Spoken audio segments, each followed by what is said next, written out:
Tonight, the search for Miss Venus has begun. Plus, find out how you can protect yourself from the sun. Stay tuned. TrojanVision Nightly News starts now. From the high-definition digital production center on the Troy campus, with news from Troy University locations around the world, this is Troy TrojanVision Nightly News. Hello and welcome to Troy TrojanVision right Nightly News for March 6, 2012. I'm Judson Garner. And I'm Bailey Majors. Thank you for joining us this evening. The right to vote has been a freedom that has been fought for years ago. However, a lot of students do not understand the importance of voting. Deatra Montgomery has more. Held Monday night focused on expressing political opinions and the importance of voting.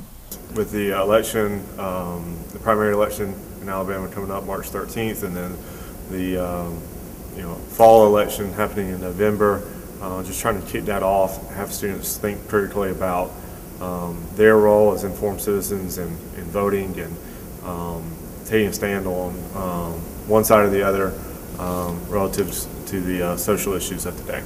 Though the event was split Democrat and Republican, participating in the upcoming election was the topic that both parties expressed to be vital. But I encourage you to go out and vote, and if you are not registered, I encourage you to come by the Student Involvement Office and get registered for future elections. And I think it's very important to realize that, hey, we need to revitalize and do grassroots campaigning, grassroots movements, and get out there and participate and tell everyone in our demographic that it is important to go out and vote. But it's more to it than just voting. Making an informed decision and having researchers select a candidate is very important to making that right vote.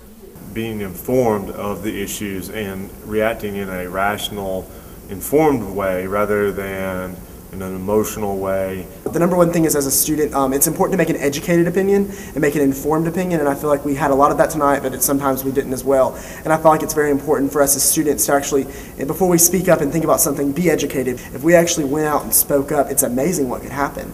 Many young people aren't known for their political activity, but with an election on the horizon, organizers hope a debate and discussion such as this might encourage some students to get more involved in the political process. Deatra Montgomery, Troy TrojanVision News. The next Civil Engagement Series event will be the first Monday in April with an expected topic on energy and environmental issues. Troy University is looking for a lucky young lady to be this year's Miss Venus. The Miss Venus pageant is coming up on March 21st and applications are now available for the pageant.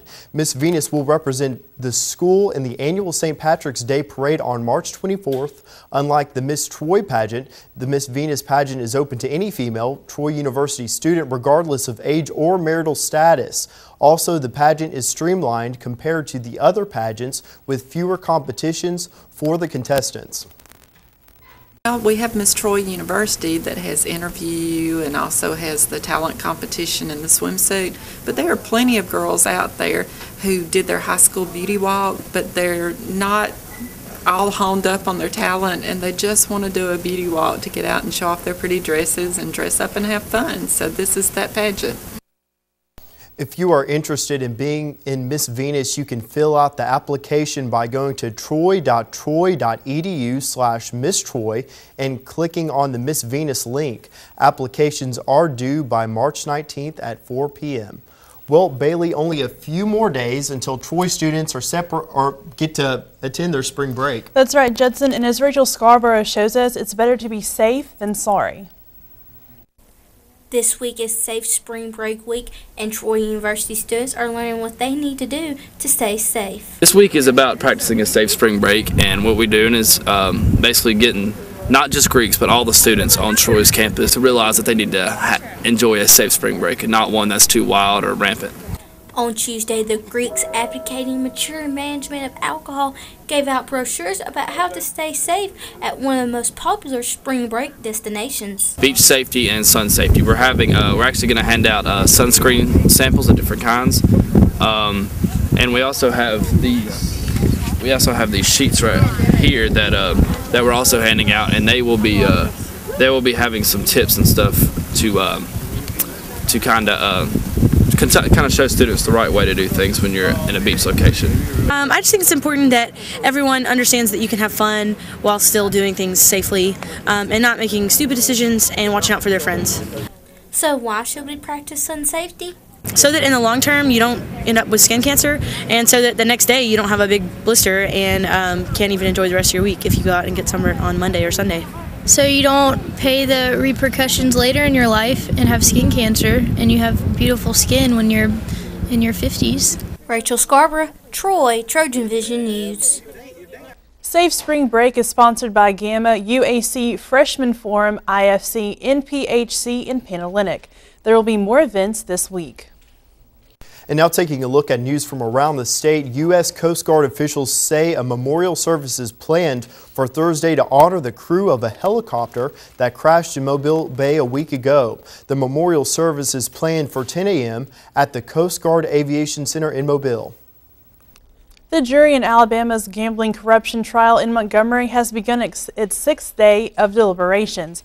The jury deliberated all day Monday without reaching a verdict and returned to the federal courthouse for more deliberations this Monday.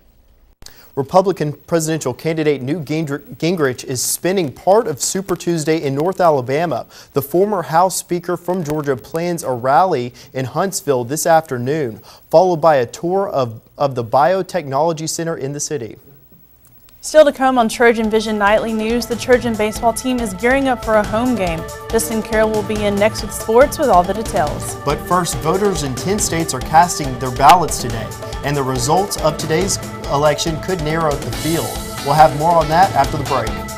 I'm Danielle Nottingham in Steubenville, Ohio. Coming up, Super Tuesday voters head to the polls.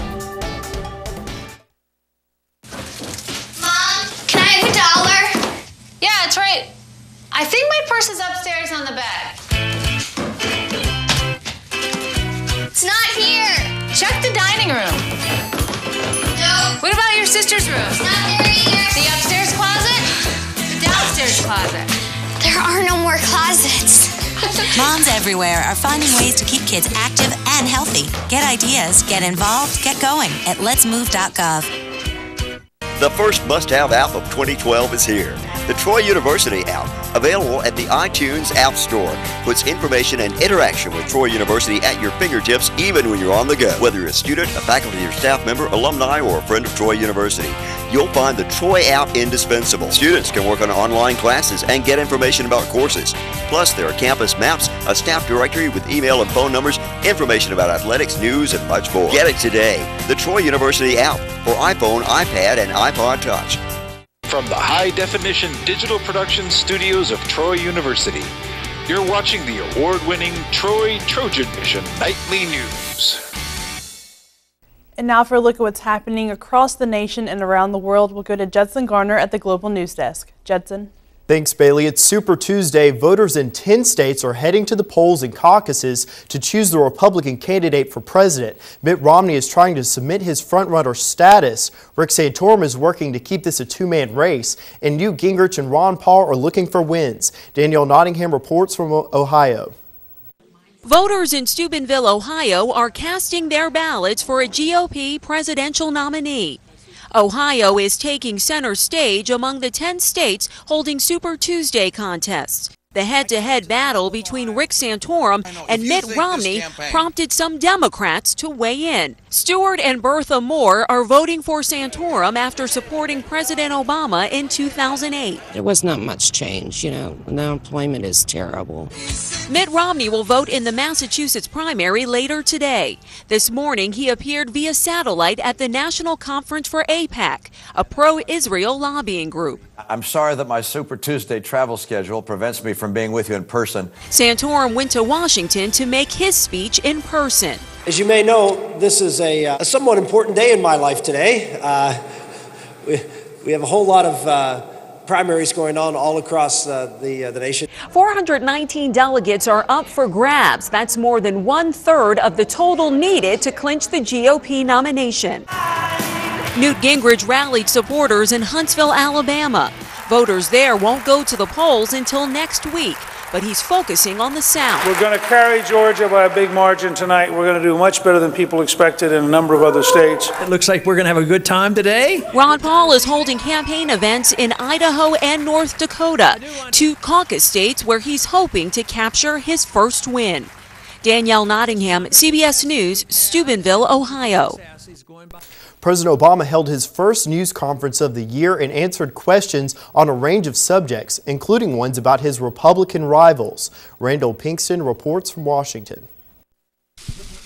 In his first news conference of the year, President Obama faced questions about Iran's nuclear program. Tensions are growing after Israel threatened to attack Iran and prevent that country from building a nuclear weapon. We have a window of opportunity where this can still be resolved diplomatically. That's not just my view. That's the view of our top intelligence officials. It's the view of top Israeli intelligence officials. And he took aim at the Republican candidates, whom he called too casual about war with Iran. When I see some of these folks who have a lot of bluster and a lot of big talk, but when you actually ask them specifically what they would do, it turns out they repeat the things that we've been doing over the last 3 years. He also said U.S. military action against the regime of Syrian President Bashar Assad would be a mistake.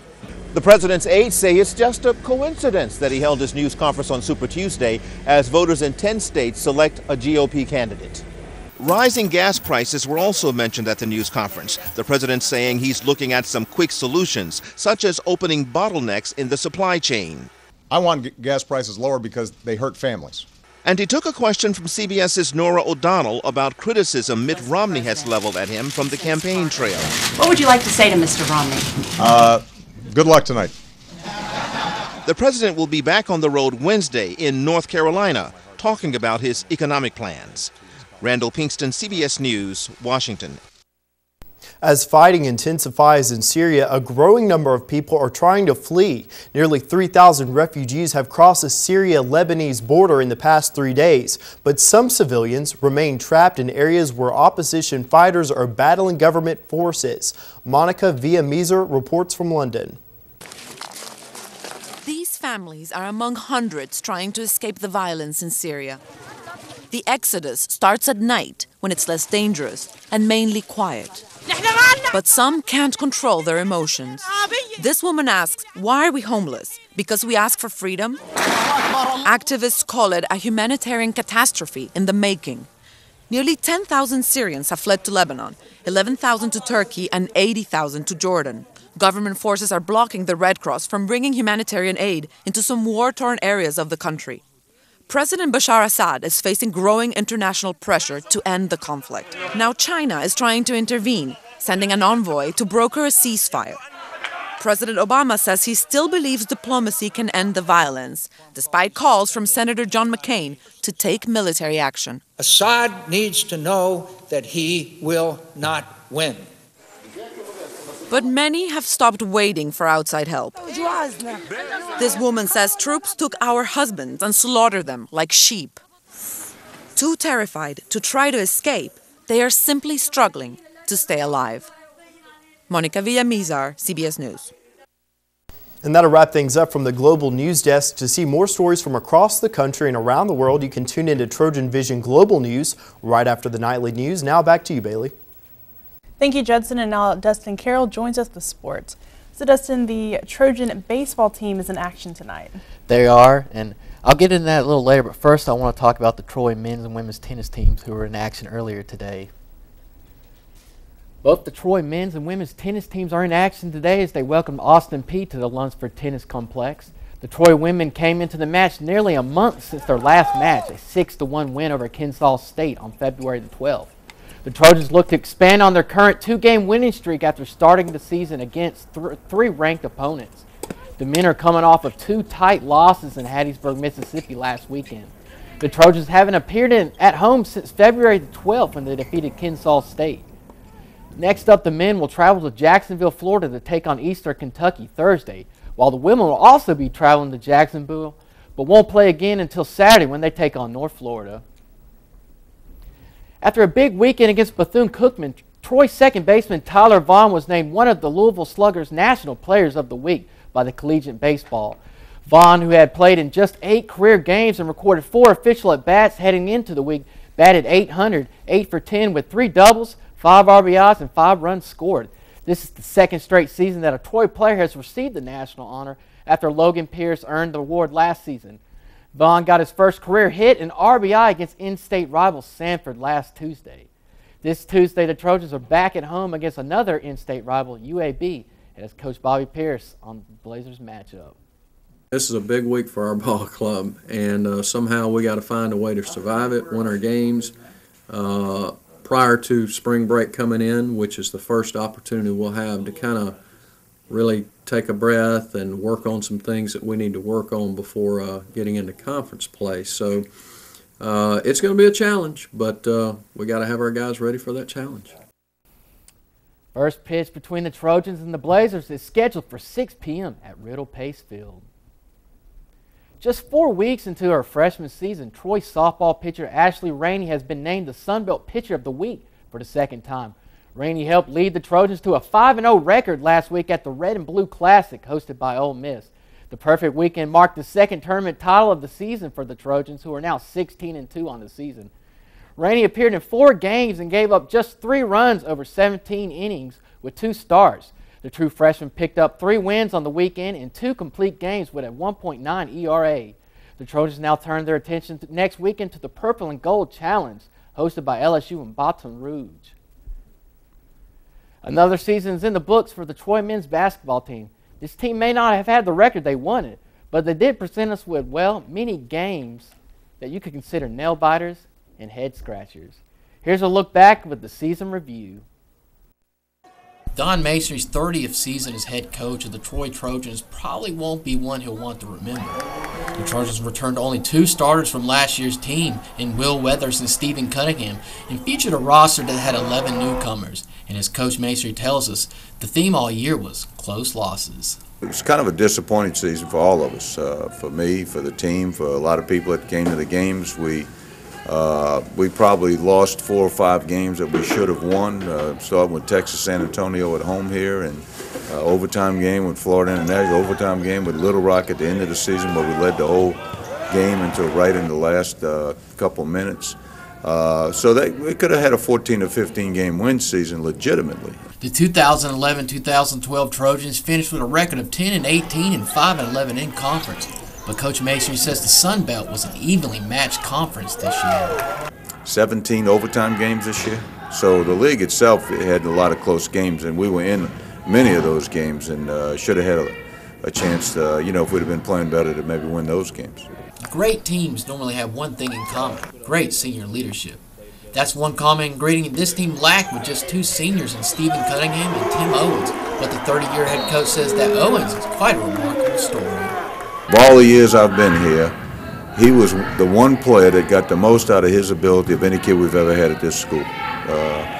He made himself a solid basketball player. I mean, what he did, when considered he didn't even play high school basketball, and come out here and block shots every night and rebound, and never had ever had a bad attitude. He came to practice every day with a great attitude. I mean, he really he has a lot to be proud of.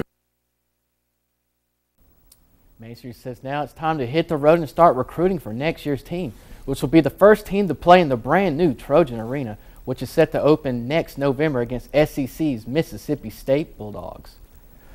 Well, Bailey, Judson, tough year for the Troy men's basketball team, and good luck to the baseball team tonight as they take on UAB, and best wishes. Absolutely. Best of luck to them. Hopefully they can pull out a win. Yeah, thanks a lot. Thank you. Still to come on TrojanVision Nightly News, Aaron Taylor learns a little bit more about the Republican primary. But first, the weather seems to be cooling down a bit in the mornings. Will we need to bundle up tomorrow or dress for sunny weather? Courtney? Well, Bailey, it may be time to pull out those shorts and flip-flops, but I'll have more on that coming up in weather.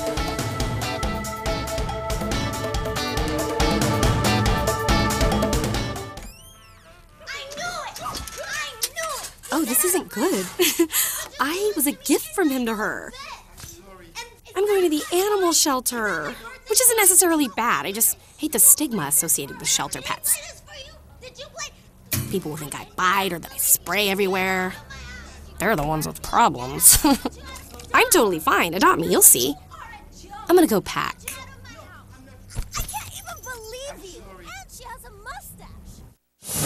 In 1887, it was written that we want to educate the mind to think, the heart to feel, the body to act. And it's no different today than it was 125 years ago. Some things never change. The mission of this university is to prepare leaders who are going to go into the communities and make a difference. And I think it's within that culture of caring that excellence is found. Troy University, in class, online, within reach. Troy.edu. From the high-definition digital production studios of Troy University, you're watching the award-winning TrojanVision Nightly News. And now Courtney Addison joins us for a look at weather. Well, Courtney, it was actually really nice outside today compared to, days that we've seen in previous weeks, and it was a really good way to start out the week. How long are these spring-like temperatures going to stick around? Exactly. Other than being a little windy outside today, we had a wonderful day for the most part, and I think that'll be sticking around for the rest of the week, but we really need to make sure we get outside and enjoy this nice weather while we still have it. But first, let's take a look at our campus snapshot. Taking a look at our campus snapshot, the sun is starting to set outside. Nice day outside on the quad. A little chilly, it might need a little wind jacket, but other than that, it's a very nice day outside. And looking at our current conditions, we had clear skies today. Temperature coming in at 68, dew point at 27, humidity at 22%, barometer at 30.32 and rising, and winds coming in from the south-southeast at 9 miles per hour. And today's stats, we had a high of 68, a low of 49. There was no rain today. The sun rose at 6:03, and the sun should set at 5:45 p.m.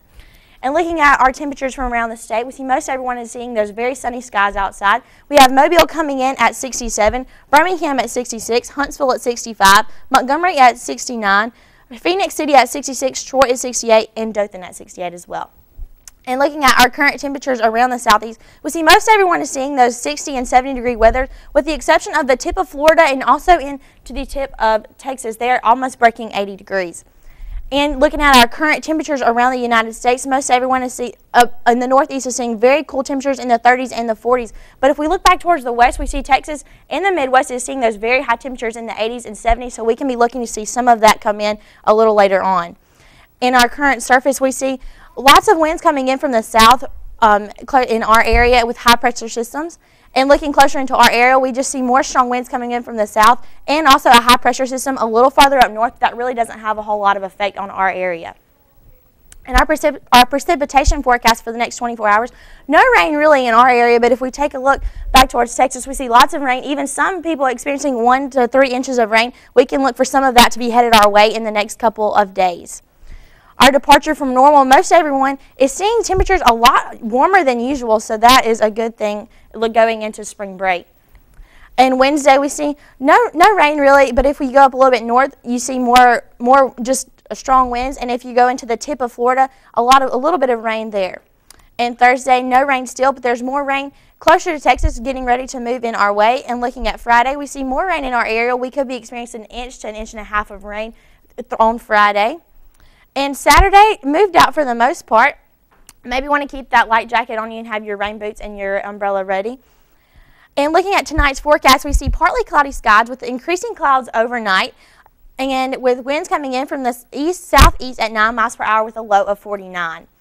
In tomorrow's forecast, we have a sunny morning and probably a cloudy afternoon with winds coming in from the east-southeast at 13 miles per hour with a high of 73. So a pretty warm day. Make sure you go outside and enjoy your afternoon on the quad.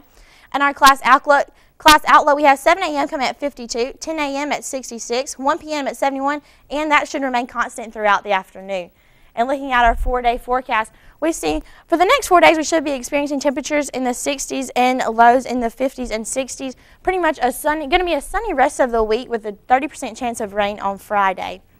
So Judson, we really should enjoy the next couple of days of good weather that we have, and hopefully that'll continue on into spring break. But you might be able to pull out the shorts and flip-flops, but it just depends on what you like. Yeah, and I'll definitely take a little rain this weekend as long as next week looks as good as this week. So Thanks a lot, Courtney. Thank you.